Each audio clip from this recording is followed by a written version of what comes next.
opuscules et dans les épîtres, où il s'exprime avec moins de rigueur scolastique, Ficin cède plus largement à son goût des preuves imaginatives et poétiques. Il relève invinciblement le vocabulaire philosophique d'allusion aux dieux de la fable, ou plus rarement aux figures de l'écriture. La mythologie occupe ainsi une place démesurée comme expression des puissances célestes et comme clé des allégories morales.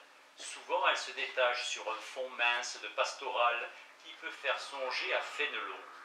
Les exposés de Ficin ont souvent la forme d'apologues, qui sont d'ailleurs l'un des charmes de son œuvre, comme la fable de Lucilla dans une lettre à Lorenzo di Pier Francesco, octobre 1481, et celle de Philosophia dans le jardin de l'Académie. Ficin a visiblement le goût de ces inventions souriantes, qui transposent les concepts en figures de ballet dans un décor grêle. Il les relève souvent de jeux de mots, comme dans l'histoire d'Apollonius, qui est précisément la divinité de la fable. Dans le bosquet d'Apollon, Mercure a voluptueusement connu Vénus.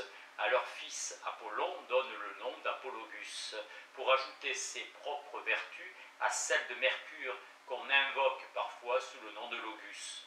L'enfant sera donc aussi bienfaisant que Cupidon et dangereux.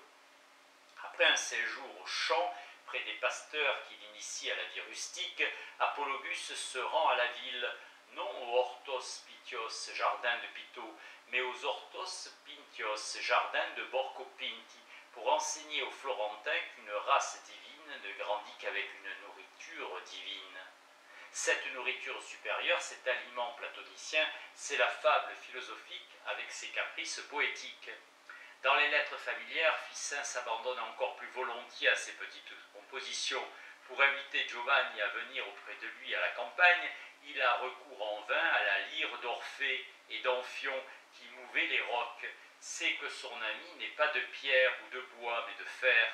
Apollon lui conseille de transformer le Monte Vecchio en aimant pour attirer à coup sûr son ami, Ferreum Illum. Toute la correspondance est semée de trouvailles et d'expressions, de jeux de mots étymologiques souvent jolis. Caregi est caritum ager, pic de la Mirandole et Mirandus ille juvenis. Écrivant à Hermolao Barbaro, Ficin ne peut s'empêcher de le saluer. Humanissime barbare, latinis et attice barbare. Il y a là tout un style conduit avec une ingéniosité et une constance d'autant plus remarquable qu'elle s'exerce encore dans les exposés doctrinaux. Le petit traité Quinque Questiones de Mente tourne tout entier sur des analogies et des relations suggérées par le mot tête, caput, dans le mythe de Minerve. Sagesse sortie du sommet du crâne, capité de Jupiter, créateur de l'univers, enseigne à ses amants philosophes, s'ils veulent jamais conquérir l'objet aimé, de toujours tendre à la tête des choses capita plutôt qu'au plan inférieur, car Pallas, rejeton divin descendu des hauteurs du ciel, fréquente elle-même les hautes demeures fondées par elle. Elle montre en outre que nous ne pouvons atteindre les sommets des choses, capita, sans nous élever d'abord, en négligeant les parties inférieures de l'âme, à la tête caput de l'âme qui est l'esprit. Elle promet enfin que si nous concentrons nos forces dans le sommet caput le plus fécond de l'âme, nous y ferons naître à coup sûr l'esprit par la force même de la tête capitée, c'est-à-dire de l'esprit. Et Ficin propose son opuscule comme l'enfant d'une nuit de veille sur le mont Cellano. Il ajoute ainsi l'image du sommet du mont qui l'habite à celle du sommet de la tête de Jupiter qui symbolise à la fois le sommet de l'être et le sommet de l'âme.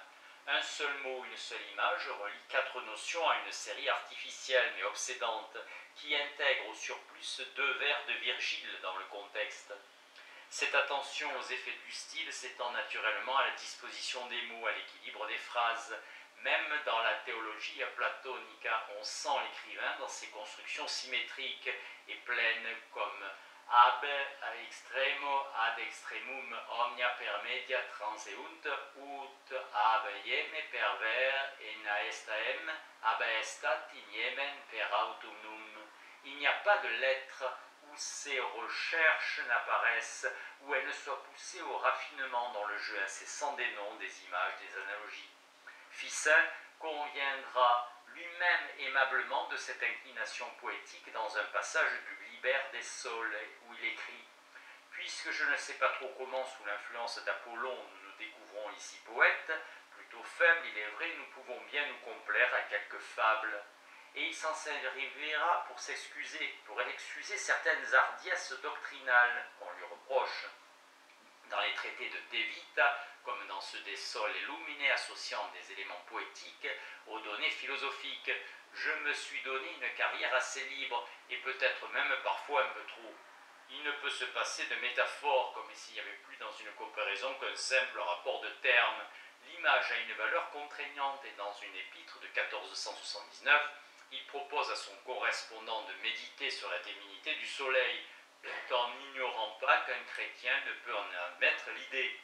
Ce mystère orphique, si nous ne voulons pas admettre qu'il soit vrai, faisons du moins un peu comme s'il était et considérons le soleil du ciel comme un miroir où nous découvririons le soleil supracéleste qui a placé son tabernacle dans le soleil véritable. Il faut en somme passer par le stade où, devant un monde d'images qui renvoient sans fin les unes aux autres, l'âme déconcertée et ravie se trouve comme rendue à elle-même.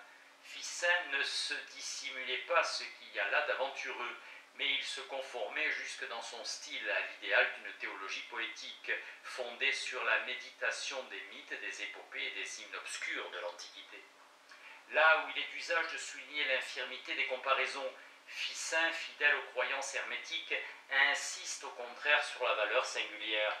Même quand elle n'a pas cette saveur quasi magique, l'image semble toujours pour Ficin plus qu'un ornement. Quand il écrit par exemple « L'âme pareille ou Janus brifont anima, Iani brifontis instar » ou encore « Notre esprit étincelle d'un esprit supérieur, nostra mensia sentia caedem mentis superioris » ou encore « Seul l'homme pèlerin de ces régions terrestres ne peut se reposer en chemin, solus homme in regionibus is peregrinatur, et in ipso itenere non poteste qui essere ».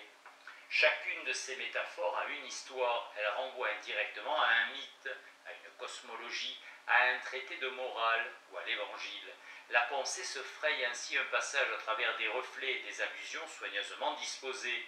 Mais il faut encore se demander si certaines images et peut-être même le répertoire entier des figures mythologiques et des évocations rustiques n'a pas pour Ficin une valeur plus subtile, et si l'on peut dire opératoire. Les dieux de la fable, divinité planétaire, sont plus qu'un simple nom. Ils participent des talismans dont Ficin a fait lui-même la théorie, d'après Plotin, dans le De Vita. Et il n'est jamais aisé de séparer dans les replis de ces phrases, comme dans les allégories de l'Académie, la part de la mode humaniste ou de l'ésotérisme de Chapelle et celle d'une symbolique gnostique en exercice. L'art de maintenir, grâce à l'image, la pensée dans une certaine ambiguïté riche de suggestions, qui est portée à une espèce de perfection par Ficin, répond en effet à une pratique de l'Académie antique. Cicéron rappelait déjà dans un passage du De Natura Deorum, qui a frappé Pétrarque, le précepte de l'école platonicienne. Ne pas aller jusqu'à l'affirmation devant les questions ambiguës. Ficin l'a pratiqué avec d'autant plus de zèle qu'il convenait à son talent littéraire. L'obscurité de Ficin était d'ailleurs célèbre. Il en parle lui-même avec esprit dans une lettre où il avoue qu'il lui arrive de s'y perdre en même temps qu'il embarrasse les autres. Ficin abuse de l'antithèse verbale et de l'allitération, et Landino lui enverra un jour une parodie amusante de son style. Défaut et qualité littéraire qui devraient attirer davantage l'attention sur l'art de Ficin, car son latin est ferme, tendu sous les métaphores, rapide, volontiers elliptique, plus près de Sénèque et de Saint-Augustin que de Cicéron et d'une saveur originale. Une belle page du De Vita donne bien la mesure de sa liberté et de ses ressources, de sa grâce, de son pouvoir suggestif. Phoebus et Bacchus, frères indivisibles, sont presque un seul et même être. Le soleil au printemps est Phoebus. Il excite par son chant les chants des oiseaux et régit la durée, tempora temperans, par sa lyre. À l'automne, le même soleil devient Bacchus, auteur du vin. Et ce père Liber, amoureux des collines, Bacchus nous offre 3 présents pour conserver la jeunesse. les collines ensoleillées, le vin exquis qui s'y élabore et la sérénité qu'il donne à jamais. Et Phoebus, son frère, nous accorde de même une triple faveur. La lumière du jour, l'odeur suave des herbes qui l'excite, et à l'ombre de cette lumière, la cithare et le chant qui s'élèvent à jamais. C'est surtout dans la description des bonheurs subtils, des détresses singulières, dans l'évocation des faits, des rapports qui étonnent, bref, dans le domaine de l'étrange et du merveilleux, que Ficin déploie ses qualités les plus originales d'écrivain. Elles ont été pour beaucoup dans sa réputation et son succès. Deux de ses amis, un jurisconsulte de Rémini et le poète Naldo Naldi, échangèrent un jour à son sujet ces épigrammes significatives. Le philosophe, décrivant l'univers céleste, leur semble ravi en extase, comme le fut saint Paul. Favorisé par Ficin lui-même, un ensemble impressionnant d'éloges, d'épigrammes, d'allusions contemporaines le désigne comme un autre Orphée. C'est l'emblème qu'il avait choisi pour sa lyre, mais aussi, si l'on peut dire, pour son propre enseignement. Dès 1462, il avait traduit les hymnes et les argonautiques du poète légendaire et en utilisé des fragments dans sa lettre à Cosme. Des scrupules le retinrent de publier ces cantiques païens, mais il ne se fit pas faute de les citer à toute occasion et d'en garder en somme l'exclusivité.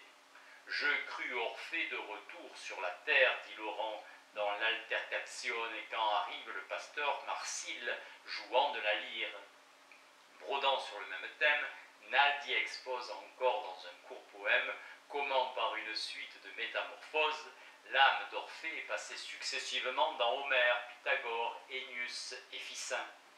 On comprend mieux ainsi le prix attaché par Ficin au symbole de la lyre et à l'image d'Orphée.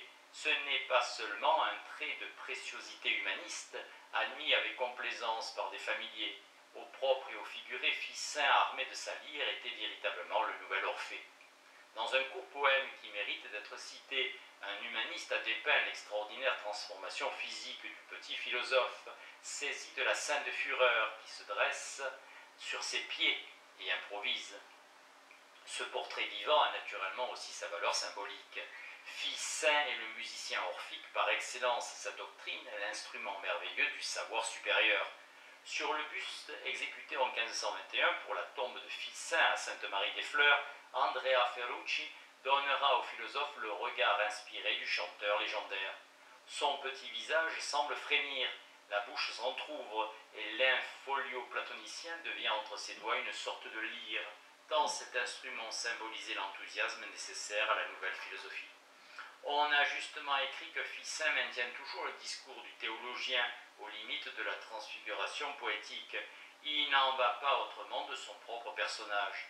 L'un éclaire l'autre, et il n'est guère douteux, quand on ne sépare pas cette figure de sa doctrine, ni celle-ci du milieu de l'académie, que l'une des raisons profondes de leur immense succès fut de réaliser ce que l'on peut considérer comme la préoccupation majeure du néoplatonisme florentin, la tendance à détacher l'homme de la vie et à envisager celle-ci avant tout son contenu religieux, moral, politique, selon une certaine distance esthétique. Une formule dont usait Ficin dans une lettre à Bartolomeo Scala peut s'appliquer à toute son entreprise. Suba menalori medicis umbra splendorem febi colemus sub Apolline musas in musarum coro platonem. Les deux dispositions qui peuvent le mieux le caractériser, l'attitude esthétique, l'aptitude à se détacher brusquement des accidents de l'existence, et le besoin d'instaurer et de vivifier toutes les formes de comédie poétique, de cérémonial et de jeu, se retrouvent à tout instant chez Ficin et sont, on l'a vu, au principe même de son académie. C'était un peu sa règle d'or. Negligit diligentiam vero deligit, atque anquetiam negligitenter, écrit le philosophe en 1489, à un moment difficile. Le détachement et la joie intérieure ouvrent à l'âme ces vrais chemins qui mènent à la poésie et à l'art. Il paraît donc indispensable de considérer le mouvement tout entier du néoplatonisme florentin, subspecie aesthetique. On a souvent admis ou suggéré que ces principes n'étaient pas sans rapport avec le développement de l'art à Florence et en Italie. Mais cette enquête a été retardée par une double réserve. La première est d'ordre historique. À quoi bon scruter la doctrine de Ficin, puisque la métaphysique du beau n'a franchi le cercle des litterati qu'un demi-siècle plus tard, à l'époque du maniérisme. Il suffit de considérer les formes tardives du mouvement au moment où, allégé, altéré, il se répand dans la culture artistique. La seconde des deux méthodes, Ficin est un philosophe, un théologien, un apologiste. Il ignore les choses de l'art. Landino et les poètes mineurs du groupe sont des intellectuels et de purs gens de lettres. Policien lui-même n'a que fort peu en commun avec les artistes. L'académie et les ateliers sont deux mondes qui s'ignorent. Ce qui vient d'être dit du mouvement de Careggi, du caractère de ses membres, de l'esprit de son chef, permet de réduire la portée de ces deux objections. La pensée de Ficin est proprement contemporaine des transformations de l'art au XVe siècle. On ne doit pas s'exagérer la distance qui les sépare. Sous le vêtement de l'humanisme ou de la philosophie, la culture platonicienne dessine les contours d'un nouvel univers artistique. Son originalité nous semble précisément avoir été d'apporter à un milieu passionné d'art autant que de savoir les justifications profondes qu'on aurait vainement cherchées jusque-là dans la philosophie et les lettres. La lyre étant communément le symbole de l'harmonie universelle. L'art, Deus interis, l'homme artiste universel. La cosmologie de Ficin procède d'analyses esthétiques. Héritier de traditions antiques et patristiques qui ont puissamment célébré la perfection du monde et sa dignité absolue, il s'emploie à approfondir ce thème, où elle coïncide. Mais ce qui l'amplifie surtout, c'est la qualité artistique de l'édifice harmonieux, dont toutes les parties se composent, comme la lyre, ce qui produit un accord complet avec les dissonances et les consonances. Par l'ordre admirable du monde, Ficin entend la structure du ciel et la hiérarchie des êtres, le réseau intelligible du réel, le déploiement des formes et des espèces qui désignent leur auteur comme un artifex ou un architectus sublime, selon les termes des commentaires à Platon. Par son utilité, son ordonnance, son décor, le monde témoigne d'un artiste divin et nous donne la preuve la plus manifeste que Dieu est l'architecte du monde. La création est organisée comme un être vivant où rien n'est inutile, et comme une œuvre d'art où tout concourt à l'effet final. Considère les plantes et les animaux, leurs membres sont organisés de telle sorte que chacun est placé là où il doit servir les autres. Qu'on le supprime et toute la structure s'effondre.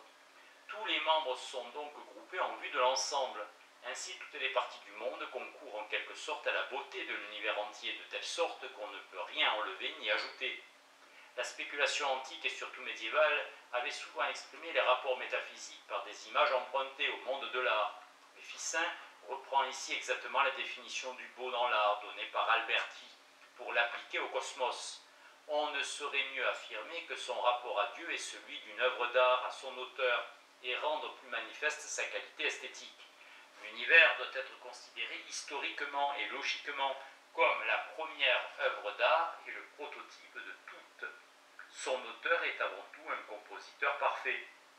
Le sens de cette ordonnance, c'est de séparer les choses précieuses des plus basses. Elles résident dans leurs différences et leurs rapports. Mais prends-y garde, celles qui passent pour les plus basses ont toutes été composées avec un art accompli. De même, celles qui paraissent les plus précieuses, si on les considère à part, offrent souvent moins de beauté, mais dans l'ordonnance complète et dans l'esprit de celui qui l'a créée, elles sont parfaitement en accord avec leur nature et celle des autres choses. Tout a été donc déterminé selon un principe d'ordo et d'essentia. Et il suffit de bien percevoir l'harmonie et l'opportunité de ce qui existe pour découvrir l'essence même du monde et la pensée de Dieu. Un théologien chrétien ne peut sans doute ignorer les autres raisons d'être de la création, mais c'est sa perfection esthétique qui nous fait le mieux sentir la poignante actualité de l'œuvre divine. Tout artiste reste présent dans son ouvrage. Ainsi, le créateur a pu, su et voulu rendre son œuvre aussi semblable à lui que possible. L'univers fait de parties visibles et d'invisibles, sans être une émanation directe et nécessaire de Dieu, l'exprime à sa manière qui est originale et surprenante. Il ne progresse pas selon une ligne droite pour atteindre Dieu, puisque celui-ci n'est nulle part. Il tourne autour de lui à proportion de ses forces.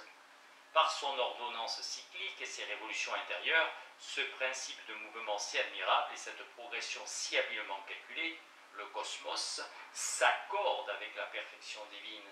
La merveille du ciel en est pour tous la manifestation sensible. Ficin s'attarde volontiers sur cette fascinante mécanique des sphères, sur l'image du cercle infini, qui est le plus éminent des symboles de la divinité. Dieu est le centre de tout, parce qu'il est en tout être plus intérieur que cet être n'est à lui-même. Il est également la circonférence du monde, parce qu'il existe en dehors de tout et déborde l'ensemble des êtres au point de dépasser de toute sa dignité le sommet de chacun. Centre, il en est de toute chose, circonférence, hors de toute. Il n'est pas inclus dans leur totalité, puisqu'il est aussi leur circonférence, ni non plus établi hors d'elle, puisqu'il est aussi leur centre. Qu'est-ce donc que Dieu? Un cercle spirituel dont le centre est partout et la circonférence nulle part. Mais si ce genre divin possède dans quelque partie du cosmos un siège imaginaire ou visible, pour son opération, c'est plutôt au milieu qu'il règne, comme le roi au milieu de la cité, le cœur au milieu du corps, le soleil au milieu des planètes. C'est dans le soleil, dans la troisième essence, l'essence médiane, qu'il a placé son tabernacle.